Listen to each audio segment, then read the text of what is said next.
こんにちは。Xbox 専門 VTuber のたくみしーなです。今回は9月後半に新たにゲームパスに追加されるタイトルと9月30日をもって外れるタイトルをご紹介します。ぜひ最後まで見てね。ディープロックギャラクティックサバイバー9月17日発売。発売日初日からゲームパスに対応します。地下の鉱山を採掘していく名作 FPS ディープロックギャラクティックを題材にした新作です。本作は縦横無尽に襲いかかってくる敵たちを撃退していくオートシューター作品。いわばバンサバライクとなっています。今回はステージクリア型の作品となっていて、各ステージにはボスが存在。敵を倒しながら武器やアップグレードを入手し、自身を強化していき、ボスの撃破を目指します。キャラクターのクラスはスカウトにガンナー、ドリラー、そしてエンジニアと4種類が存在。装備やステージなどにはしっかりと原作の要素が取り入れられています。また大きな特徴としてステージ内の岩を砕くことができるという要素があり、岩を砕くことによって入手した鉱石を利用することで永久的なアップグレードを行うことも可能と明かされています。ちなみに本編であるディープロックギャラクティックは国内 Xbox では未配信ですが、海外ではゲームパスに対応していて日本語で遊ぶことができます。最大4人での協力プレイに対応している名作 FPS なので、気になる方はぜひ触ってみてほしいです。フロストパンク2、9月18日発売。発売日初日からゲームパスに対応します。PC ゲームパスの方では昨年9月に先行リリース済みのタイトルですが、この度ついに Xbox でも発売される形となります。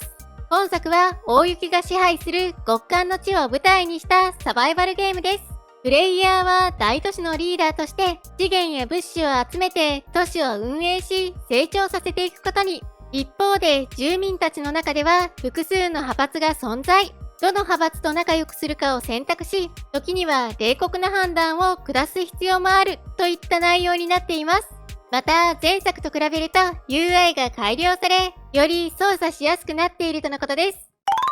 ボブリーライフ9月19日からゲームパスに対応します。物理演算で動く可愛いキャラクターボブリーたちを操作してオープンワールドで自由気ままなライフをエンジョイすることができるアクションゲームです。今作では新聞配達から建物の解体作業、人命救助にディスコダンサーまでバラエティに富んだ仕事をこなすことが可能。好きな仕事を自由に選んでお金や報酬を獲得することができます。またローカルでは2人、オンラインでは最大4人での協力プレイに対応。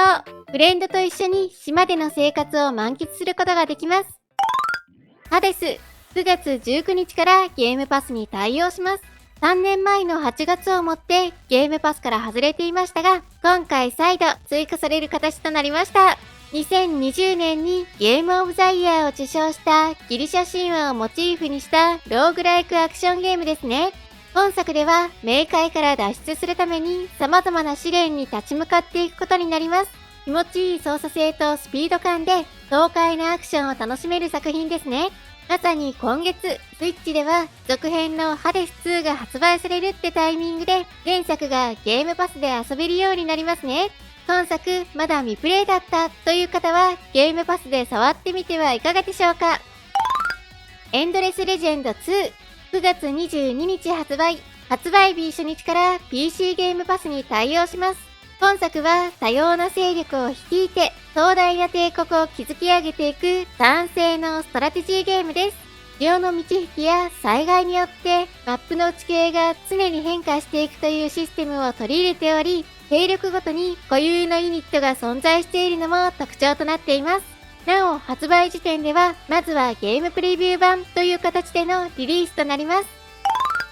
スウォン9月23日発売。発売日初日からゲームパスに対応します。神話の世界を舞台にしたアクションローグライクゲームです。本作では闇に染まったアーサー王と円卓の騎士たちが支配する地、キャメロットを探索していくこととなります。また武器やアビリティを組み合わせることができて200種類を超えるユニークな祝福が存在。ビルドの組み合わせは何千通りにも及ぶと明かされています。さらにオンライン最大4人までの協力プレイにも対応。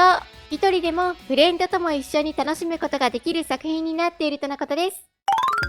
ペッパピッグワールドアドベンチャー。9月23日からゲームパスに対応します。子供向けアニメのゲーム化タイトルですね。前作もゲームパスに対応していましたが、今回続編の方も追加される形となります。前作はすごく簡単なミニゲームを遊んで物語を進めていく感じで、まさしく子供向けって作品でした。なお今作は日本語には未対応となっています。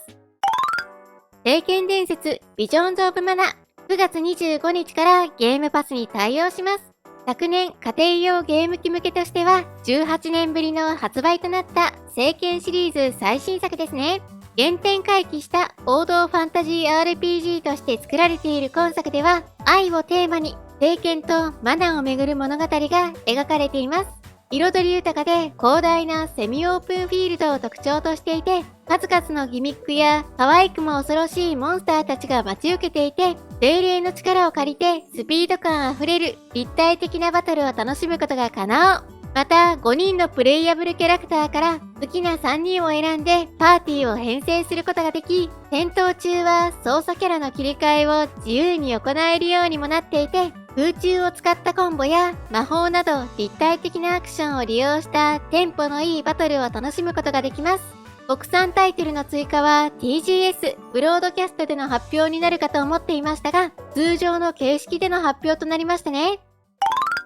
ララクロフト&ガーディアン・オブ・ライト。9月30日からゲームパスに対応します。2010年に360でリリースされたトゥームレイダーの番外編となります。本編シリーズとは違って、今作は見下ろし視点となっているものの、謎解きやアクションなどはしっかりシリーズを踏襲しているのが特徴です。また今作はローカル、オンラインともに2人協力プレイにも対応。2人プレイならではの仕掛けもすごく多くて、協力して謎を解くって感じのゲーム性になっています。結構遊びやすいボリュームで、15年前の作品といえども触っていて楽しい謎解きも多いので、リプレイの方はぜひ触ってみてください。パパ、10月7日発売日初日からゲームパスに対応します。アニメ映画千と千尋の神隠しから影響を受けて作られているアドベンチャーゲームです。本作では果てしなく続く砂漠や浮かぶ山々など神秘的な世界を探索し、風変わりなキャラクターたちと冒険を楽しむことができる作品となっています。また9月16日にはついにスケートの早期アクセス版がリリースされます。本作はゲームパスタイトルではありませんが、基本プレイ無料で発売となるためご紹介させていただきます。